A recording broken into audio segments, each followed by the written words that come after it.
எல்லாருக்கும் வணக்கம். நான் Hema Subramanian. Welcome to home cooking Tamil. இன்றைக்கி ஒரு நல்ல ஒரு டிக்கா மசாலா ரெசிபி தான் பார்க்க போகிறீங்க. பேபி உருளைக்கிழங்கு வச்சு இந்த டிக்கா மசாலா நமக்கு செய்ய போகிறோம். சப்போஸ் உங்கள்கிட்ட பேபி உருளைக்கிழங்கு இல்லைன்னா நீங்கள் பெரிய உருளைக்கிழங்கு வச்சு அது 1 inch சைஸ் கட் பண்ணி கூட இந்த ரெசிபியை நீங்கள் செய்யலாம். ஸோ வாங்க இந்த உருளைக்கிழங்கு டிக்கா மசாலா எப்படி செய்கிறதுன்னு பார்க்கலாம்.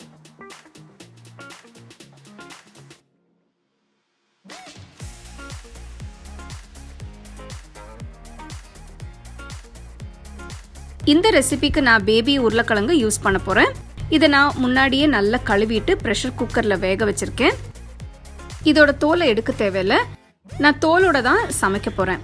சின்ன சைஸ் உருளைக்கிழங்கு அப்படியே போட்டுக்கலாம். சில உருளைக்கிழங்கு கொஞ்சம் பெருசாக இருக்குது, அதை பாதியாக கட் பண்ணி யூஸ் பண்ணுங்கள். எல்லா கிழங்கு துண்டுகளும் கிட்டத்தட்ட ஒரே சைஸில் இருக்கிற மாதிரி கட் பண்ணிக்கோங்க. அடுத்து உருளைக்கிழங்கு ஊற வைக்கணும். இதுக்கு ஒரு பவுலில் 1/2 கப் கெட்டி தயிர்,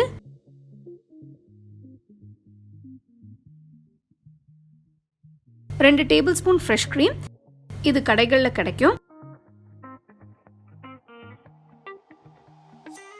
அடுத்து 1/4 டீஸ்பூன் மஞ்சள் தூள், 2 டீஸ்பூன் காஷ்மீரி மிளகாய் தூள், 1 teaspoon chat masala, 1 teaspoon garam masala தூள், 1 டீஸ்பூன் தனியா தூள்,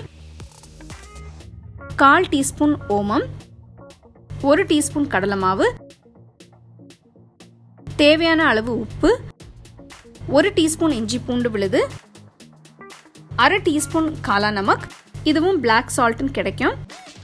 கடைசியாக கொஞ்சம் கசூரி மேத்தி போட்டு மிக்ஸ் பண்ணுங்க. ஒருவேளை உங்களுக்கு பிளாக் சால்ட் கிடைக்கலன்னா பரவாயில்ல, சமையலுக்கு யூஸ் பண்ணுற உப்பு போதும். இந்த மசாலா தயிர் கலவை நல்ல திக்காக இருக்கணும், அதனால தண்ணி எதுவும் ஊற்ற வேண்டாம்.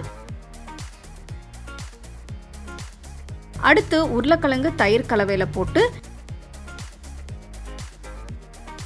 நல்லா பெரட்டி விடுங்க.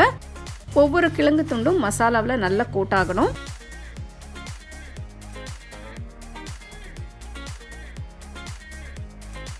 இதை 30 நிமிஷத்துக்கு ஊற வைங்க. நான் கிழங்கு தவா ஃப்ரை பண்ண போகிறேன். அகல பேனில் 2-3 டீஸ்பூன் எண்ணெயை ஊற்றி ஊற வச்ச கிழங்கு போட்டு ஃப்ரை பண்ணுங்க. இதை மீடியம் ஃப்ளேமில் வச்சு வறுக்கணும். இதுக்கு கிட்டத்தட்ட 15-20 நிமிஷம் ஆகும். இதை நீங்கள் அவன்லேயும் ரோஸ்ட் பண்ணலாம்.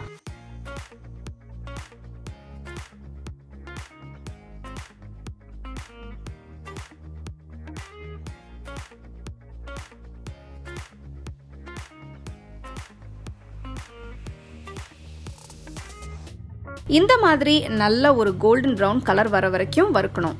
தண்டூரி ஆலூ டிக்கா மசாலா இப்போ ரெடி. சர்வ் பண்ணுறதுக்கு முன்னாடி இது மேலே கொஞ்சம் எலுமிச்சை சாறு பிழிஞ்சு விட்டு சூடாக பரிமாறுங்க. இதை நீங்கள் வெஜ் புலாவ், தேங்காய் சாதம் மாதிரி கொஞ்சம் மைல்ட் ஃப்ளேவர்ட் ரைஸ் ரெசிபீஸ் கூட சர்வ் பண்ணலாம். ரொம்ப நல்லாயிருக்கும். கண்டிப்பாக ட்ரை பண்ணி பாருங்கள். அருமையான தண்டூரி ஆலூ டிக்கா மசாலா எப்படி செய்கிறதுன்னு பார்த்தீங்க.